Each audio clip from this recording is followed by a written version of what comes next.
በዚህ ትንሽ የምሬ ነው በዚህ ትንሽ ጊዜ ውስጥ ብቻ ስጪኝ ነገሮችን አብርሃም ወደ ራሱ ተመልሶ ከኤርሜላ ጋርና ከኛ ጋር የሚሆንበት ነገር እያደረኩ አብርሃም እንዴት ነፃ እንደሚወጣ አብርሃም ምን አይነት ነገር እንደሚያስፈልገው አብርሃም ምን ውስጥ ሲሆን ነፃ እንደሚወጣ ሁሉ ነገር አውቄያለሁ ማለት ነው። ባርኖ ምን ስቀው ጀማ የፍቅር ጀማ አንድ ላይ ተሰብስበን እንመጣለን። አይ እንግዲህ የፍቅር ጀማ አትበል። ማን ነው ደግሞ እናንተ የፍቅር ጀማ ያላችሁ? የፍቅር ጀማ የሚለውን የዝሙት ጀማ በሚለው ይስተካከልልን። አዎ የዝሙት ጀማ ብትባሉ አሁን በቃ ትክክለኛ ስማችሁን አግኝታችኋል እንዴ።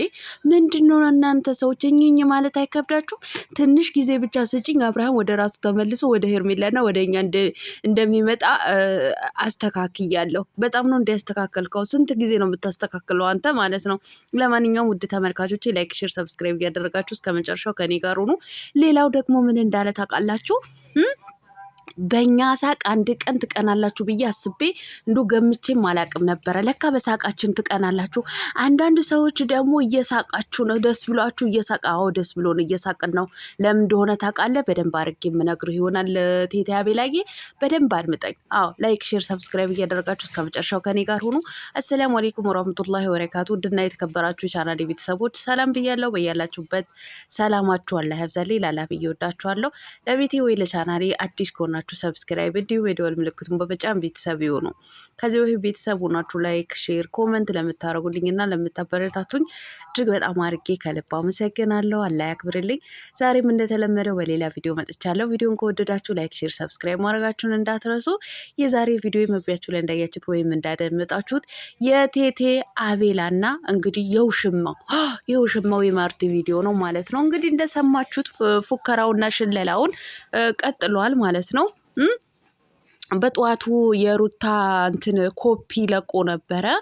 ቢዘገያል እንጂ አያይዙም ናት የሚለውን ፖስቶ ነበረ። ከዛ ፉከራና ሽለላ በኋላ ደግሞ አሁን ደግሞ ምን ብሎ መጥተዋል? ትንሽ ጊዜ ጠብቅኝ እንጂ ጊዜ ስጭኝ እንጂ አብርሃም ወደኛ እንዲመለስ እያስተካከልኩ እገኛለሁ እያለ ይገኛል ማለት ነው። ያ የድሮ ሳቃችን ይመለሳል የፍቅር ጀማአ እያለም እየሸለለ እየፎከረ ይገኛል ማለት ነው። በጣም ነው እንዲህ የፍቅር ጀማአ የሆናችሁት። በጣም ነው እናንተ ፍቅር የሆናችሁት። እናንተማ የፍቅር ጀማአ ሳትሆኑ እውነቴን ነው ደግሜ ደጋግሜ እንዶ አስረግጬ ስነግርህ የፍቅር ጀማአ ሳትሆኑ የዝሙት ጀማአዎች ናችሁ። አንድ ምንድነው 100% ሳረጋግጥልን ማለት ነው። የፍቅር ጀማዎች አይደላችሁም እናንተ የዝሙት ጀማዎች ናችሁ። ዝሙት ነው የምታስተላልፉት ማለት ነው። ስለዚህ የፍቅር ጀማ እያልክ እኝኛ አትበልብን ቴቴ አቤላ ማለት ነው። ደግሞ ትንሽ ጊዜ ስጪኝ አብርሃም ወደ ራሱ የሚመለስበት መንገድ ከሄርሜላና ከኛ ጋር የሚሆንበት ነገርን እያስተካከልኩ ይገኛል። በአሁን ሰዓት ደግሞ አብርሃም ወደ ራሱ የሚመለስበት ነገር እንዴት እንደሚመለስ የቱ ጋር ሄዶ እንደሚመለስ እያወቅኩ ነው። በጣም ነው እንዲያወቀው ማነህት ቴቴ አቤላዬ በጣም ነው እንዲያወቀው። ታዲያ ያወቀው ነገር ከሆነ ታዲያ ሚዲያ ላይ መጥቶ መለፍለፍን አሰለገ። በቃ አንተ አብርሃም በየትኛው መንገድ እንደሚመለስ ካወቅ ለምንድነው ከካሜራ ጀርባ ወደ ራሱ እንዲመለስ ማታረገው ማለት ነው? እውነቴን ነው የምላችሁ። አሁን እናንተ እኮ አብዳችኋል እኮ። እናንተ አሁን ሰብስቦ እንደው አስሮ አማኑኤል የሚያስገባችሁ ቤተሰባታችሁ ነው እንጂ በጅምላ ነው ያበዳችሁት። በጅምላ ማለት ነው። አንድ ሰው ሁለት ሰው አይደለም። ሁላችሁም አብዳችኋል። ለምን? ዝሙት ስለቀረባችሁ ማለት ነው። ዝሙት በቃ አብርሃምና ሄርሜላ ቆመው ሲጋጋጡ ሲላላጡ እንደው ሲሳሳሙ ጭኑ ከጭኑ ጋር ሲያገጫጩ ስለቀረባችሁ በጅምላ አብዳችኋል እንዴ። ዝሙት ስለቀረ በዚህ ልክ ያሳብዳል እንዴ? አሁን ወደ ራሱ የሚመለስበት ማነው? ኤፍሬምና ሩታ የሰሩትን ነገር ሚስጥር ተነግሮኛል። ያ ነገር ደግሞ እንትን ለማለት ብቻዬን ማድረግ አልችልም። ማርቲና የሄርሜላ ወንድም ሄርሜላ ያስፈልጉኛል። በጣም ነው እንዲያስፈልጉ በጣም ነው እንደ ሩታና ኤፍሬም የሆነ ነገር ያደረጉት። አንተ ማንህ ምንድነህ? ከኤፍሬም ትቀርባለህ እንዴ? ኤፍሬም እንዴት ብሎ ነው በወንድሙ ላይ መጥፎ ነገርን የሚያደርገው ማለት ነው? እንዴትስ ብታስቡት እንዴትስ ብትገምቱት ነው ሩታ በልጇ አባት ላይ በባሏ ላይ በምትወደው በምታፈቅረው ባል ላይ የሆነ ነገር የምታረጉት ማለት ነው? ለነገሩ ምድረ ዶማ ይከተሏቸዋል። እውነት መስሏቸው አቤላዬ አሁን ጥሩ ነገር ማድረግ አለብህ፣ ከጎንህ መቆም ከአብርሃም ጎን መቆም አለ ጎናችሁ ይሰበርና ማለት ነው ከአብርሃም ጎን መቆም አለብህ ምናምን የሚሉ ምድረ ንፍሮን ይከተሏችኋል። በቃ እናንተም ትቀደዳላችሁ። ቀደዳ ማለት ነው ቀደዳ። በጣም ነው እንዴ ሩታ ያደረገችው? በጣም ነው እንዴ ኤፍሬምና ሩታ ያደረጉት በአብርሃም ላይ ያደረጉት ሴራ ያወቅከው? ስለዚህ እነሱ የሰሩትን ነገር ለማክሸፍ ግዴታ እነ ማርቲ እነ ሄርሜላ ያስፈልጉሃል ማለት ነው። ምድረ ቀዳዳ ጅልጅላ አንፏለ እኮ ዶክተር አብይ ማለት ነው። ምድር አይሰለቻችሁም እንዲህ በአንድ ካራክተር እናንተ ሁልጊዜ እየመጣችሁ እኝኝ የምትሉብን ማለት ነው። አሁንስ ሰለቸን ስልችት ነው ያላችሁን ማለት ነው። ደግሞ የፍቅር ጀማ ይለ ሳያፍር ማለት ነው። እንዴ የፍቅር ጀማ ምን ማለት ነው? የፍቅር ጀማ ማለት ነው። የፍቅር ጀማ ማለት እኮ ፍቅርን የሚያስተምር ጥሩ ነገርን የሚያስተላልፍ እኮ ነው የፍቅር ጀማ ማለት ነው።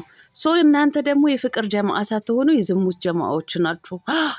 የዝሙት ጀማ ማለት ነው። ዝሙትን በቀጥታ ስርጭት የምታስተላልፉ ማለት ነው። ጓደኛችሁ ሚስቱን ትቶ ልጁን ትቶ ከሌላ ሴት ጋር እንደፈለገ ሲጋጋጥ ቆመህ የምትመለከት ማለት ነው። አንተ የጓደኛ ቤት ሲፈርስ ማየትን የሚያስደስት ማለት ነው። ሲቀጥል እንዴ ሼማይዝም እንዴ ፍቅር ጀማ ስትል ማለት ነው። ስለዚህ ወንድም አለሜ ማነህ እህቴ አቤላዬ እናንተ እውነቴን ነው የዝሙት ጀማ በማለት ይስተካከልልን በህግ አምላካው የዝሙት ዚስማይ የዝሙት ጀማ እናንተ እኔ ቪዲዮ ስሰራ ምስቀው እኔ ነኝ። ለካ ሳቄ አንገብግቧችኋል። ሳቄ ለካ በዚህ ልክ ነው እንደ ቴታቤ ላይ ያንገበገበ።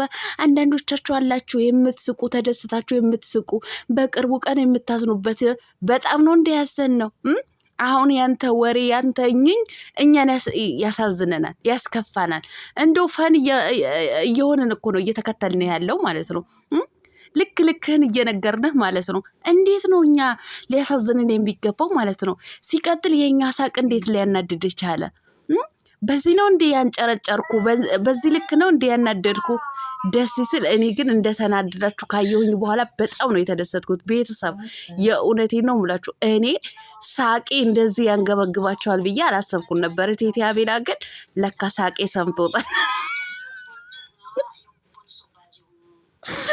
በጣም ነው ያንገበገበው አላችሁ። አንዳንዶቻችሁ ደግሞ እየሳቃችሁ ያላችሁ አለ ማለት ነው። እኛ እንስቃለን በእንደናንተ አይነት ጅላንፎች በጣም ነው የምንስቀው ማለት ነው። በቃ እንደ ፈን ነው እያየናችሁ ያለ ነው ማለት ነው። እንደ ጅል እያየናችሁ ያለ ነው ማለት ነው። ስለዚህ ሩታ ጀግኒቷ አንበሲቷ ገና ታስቀባጠራችኋለች። ገና ማለት ነው ገና እንድትቀባጠሩ ነው የምታረጋችሁ። የሀብቴ ልጅ ማለት ነው የልዑልዬ ሸጋ እናት ገና እንድትቀባጠሩ ገና እንድትለፈልፉ። እንዴት ነው አብርሃም ሰይጣን ይዞታል ወይ ደግሞ የሆነ ነገር ሆኗል ብላችሁ ነው አይደለም የምታስቡት? እናንተ ሰይጣን እንደያዘው ሰው ገና ትለፈልፋላችሁ። ሩታ ገና ታስለፈልፋችኋለች፣ ገና ታስቀባጥራችኋለች ማለት ነው። ጀግኒቷ አንበሲቷ ነብሯ ገና ታዝረከርካችኋለች። እሷን ለማሸነፍ አይደለ እኔ ብቻዬን አልችልም፣ ስለዚህ ሜሪ ታስፈልገኛለች፣ ማርቲ ታስፈልገኛለች ብለህ ስትለፈልፍ የነበረው ማለት ነው። ስለዚህ ገና ታስቀባጥርሃለች። ልጅቷ እኮ ሩታ ናት። እውነቴን ነው የምልህ ገና ታስቀባጥርሃለች። ሲቀጥል አብርሃም ምንም አልሆነም። ወንድም አለሜ ማነህ ቴታ ቤላ ምንም አልሆነም። እሱ ካራክተር ነው በአንተ ላይ ነው እየተጫወተ ያለው ማለት ነው። ምክንያቱም ጅል እንደሆናችሁ አውቆ እየተጫወተባችሁ ነው። እሱ ወደሚወዳት ወደ ሚስቱ ወደ ሩታዬ ተመልሷል። ወደ ልጁ ወደ ልዑሌ ለማሳደግ ነው በቃ የሄደው ማለት ነው። ውሽማ ደግሞ በቃኝ አያስፈልገኝም፣ ለእኔ የሰጠኸኝ ውሽማ ለራስህ አድርገው ብሎ በቃ ሰጥቷል። በቃ እንዴ ገንዘቡም እኮ እንድትመልስ እኮ አላስገደዱህም እኮ። ምን ነው የተከፈለ ቀብድ ነው አይደል? በዚህ ልክ የሚያስለፈልፍ ማለት ነው። መናደድ ካልቀረ በደንብ ስቄ ላናድ ወንድሜ የተሰጠህ ገንዘብ በቃ በዚህ ልክ ያስለፈልፋል፣ ያስቀባጥርሃል። በቅርቡ ፍቀጂልኝ እንጂ በቅርቡ አስተካክለዋለሁ። አብርሃም ወደ ራሱ የሚመለስበት መንገድን አውቄያለሁ። ሄችች እስኪ ሙጭ በለኝ። እውነትን ጅል ናችሁ እኮ እውነቴን ነው ብላችሁ እንጂ ምን ነው እናንተ አብርሃም የሚድንበት ነገር 15 ቀን በሙሉ ነው ምርመራ እያደረጋችሁ ያላችሁት። ምርመራ 15 ቀን በሙሉ ማለት ነው። አሁን አውቀዋል በቃ በምን እንደሚድን ማለት ነው የኛ ዶክተር ማለት ነው። ለማንኛውም እኛ አትበሉብን በየተራ እየመጣችሁ ማለት ነው። አብርሽ ጀግናው ምንድነው አሸብር ጀግናው ማለት ነው። የጋሼ ልጅ በየትኛው መንገድ ወጥቶ በየትኛው መንገድ መውጣት የሚችል ጀግና ስለሆነ በቃ ወደ ሚስቱ እናንተን እትፍ ብሎ ትቷችሁ ተጸይፏችሁ ሄዷል። በቃ ይዛሃት የመጣኸው ድለላ ተከፍሎ ይዛሃት የመጣሃትን ልጅ አልፈልጋትም በቃኝ በግድ ነው ወይ ብሎ እንግዲህ አሰናብተዋል። ስለዚህ ለምንድን ነው ይዘህ የማትሄደው? ልጅቷ እንድትረክስ ለምን ታደርጋታለህ እንዴ? ልጅቷ እንድትረክስ ያደረግካት እኮ አንተ ራስህ ነህ። ማነህ? እቴቴ አቤላ። አዎ ሰምተኸኛል።